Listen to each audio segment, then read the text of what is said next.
Morning. Just thought I'd do a short video about my Model 3 Tesla Standard Range Plus. Fantastic car in every way. You must have seen dozens and dozens of videos, and it is every bit as good as everyone says. Except for one thing. As the car is built in California, it's warm and dry and the weather's lovely. But this car, of course, so popular, and quite rightly, is being exported all over the world. And the quoted range of 254 miles is the same miles are quoted for all over the world, and yet the actual mileage all over the world is completely different because the car needs to be heated and the batteries need to be heated when the weather is cold. Today it's 6 degrees centigrade, so it's not that cold, but the impact on the batteries here in the UK is huge because you get in the car and it takes a considerable amount of power just to warm the car. And people in California, where the car is built, don't notice this because the car is built for them. I just feel that when cars are exported over the world, they've got to be adapted to different areas if you want to sell the car there. I mean, in Britain, it's not too warm in the winter, but countries like Norway, where it's really cold in the winter, having things like a glass roof, well, the heat's piling out through the roof. I know there's a gentleman who does a blog on YouTube. If you watch YouTube blogs, you know this guy in Norway is really, really great at videos. Not crap videos like mine, really, really great videos. And he actually camps in his Teslas, he's camped in his Model S and Model X, and now his Model 3. And he actually puts some insulation on the windows to keep heating during the night. Because that's where the heat goes, is through the windows. So to have a car which you want to sell all over the world, and the crucial ingredient is range, everyone's hung up on range, to have all this glass area where the heat just escapes through the glass, well, it makes you think a bit. I know I've had things like double glazing, of course the car will be heavier, but something in the cold areas, something needs to be done about heat escaping from the vehicles. I mean, this gentleman does his camping overnight and saves huge power by insulating the windows while he's asleep. Actually, when you're driving along, the heat loss is even greater because the cold air is rushing over the windows, rushing over the roof, actually drawing the heat away from the roof. It's actually colder than it is when you're parked, because the windows are like radiators, and the wind is just keeping those panels really, really cold. So if some way it could be made that the car could be insulated better, the range be better, but it's not very good advertising campaign, so this is what lets you down.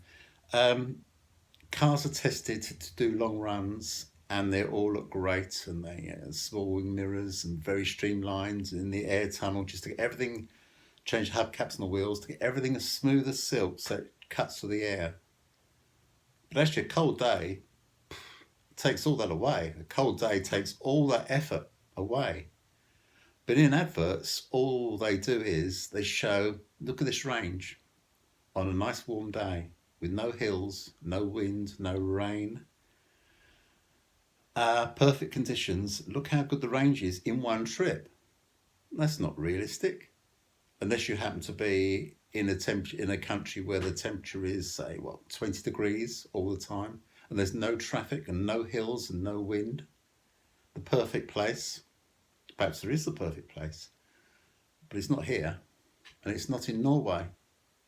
It's not anywhere that's cold. Actually, it's not anywhere that's really hot either. So the cabins really could do with some insulation. And as I say, it's not good for advertising because they measure the range of the car by perfect conditions, perfect days, and it's not real. The realistic range in the UK in the winter is 180 miles out of 250-mile range claimed. And in Norway, I wouldn't like to say. Norway's got the advantage of no traffic, which does help a bit, helps a lot. But when they're driving around in -5 degrees, goodness me, that must be quite an impact. I mean, it's impacting the battery without even having the heater on, because batteries just don't like it cold. And perhaps the batteries are overcooled for cold countries, because I know the battery is cooled, which is a good thing, temperature control. But where the car is being built, it's meant to keep the battery cool. And some of the countries the car is being exported to, you could do with the battery being kept a bit warmer. So it's all, you just can't sell the same car all over the world to do the same thing. The glass roof, which is wonderful and everybody likes it, and well, I like it until I thought, hang about, all my power is going out to this roof and I can't close it. It's not like I've got, like most cars with a glass roof, you can pull over a shade. And those are fossil cars generally. And it really doesn't matter so much to fossil cars, because they're wasting loads of power, the same as electric cars wasting power by heating the cabin. But fossil cars have got power to waste, because they waste it anyway. So you don't really notice it. And cars, and of course fossil cars, are making heat, which they don't want. So when you turn the heater on and the engine's hot, they're not really costing anything, because it's just, it's there anyway. It's wasted anyway, so it's wasted warm in the cabin. In an electric car, there is no heat. So the heat that's being used is used to warm the cabin. And so you're paying to warm the cabin. Also Tesla, because yet again, it's a warm country it's built in, don't use heat pumps. Heat pumps are really efficient. But because Tesla is made in a warm country, think, oh, what the hell, heat pumps are probably more expensive to make. So we don't need heat pumps here because we don't do much heating. But of course, you go to another country, the heat's on all the time. And heat pumps are really, I'll say really, they're relatively efficient, as opposed to the Tesla uses the induction system, sort of like an element. It's just like your electric fire, and you see the element getting hot and it blows the air across it, and that's the way it makes the heat. But that's not very efficient. It's about twice as inefficient as a heat pump. I think heat pumps just compress the air, and the air gets hot when it's compressed, and it's a relatively cheap way of making power. So, as I say, it's horses for courses. You can't sell the same car over the world without changing something, because it doesn't suit everybody. But it's such a fantastic car, people forgive it. And that's very fair, because I forgive it for anything, because it's fast and quiet and smooth and cheap to run and everything.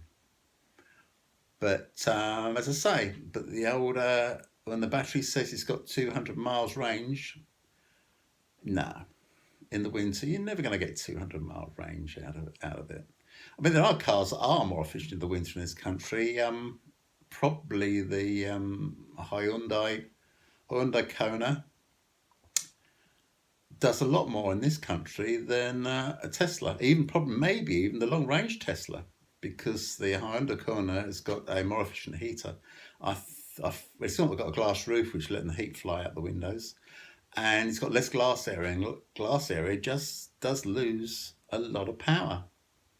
So maybe a Honda Kona does more than, even though obviously it's not nearly so streamlined, it probably does better in a cold country than any Tesla Model 3, even the long-range one. It's just where it is. But if you put the Hyundai Kona probably in California, the Tesla would win hands down. Well, the long-range one would, yeah. But it's just where it is. So it's something to think about. It'd just be nice if the interior could be insulated. All that glass area could be... I mean, I love the glass. If they could make glass... Well, it's double glazing, but it'd be heavy. If they could make glass that keeps the heat in, as opposed to the heat piling out through the windows, Could be quite a good thing. Oh, also on the Model 3, where's the heated steering wheel?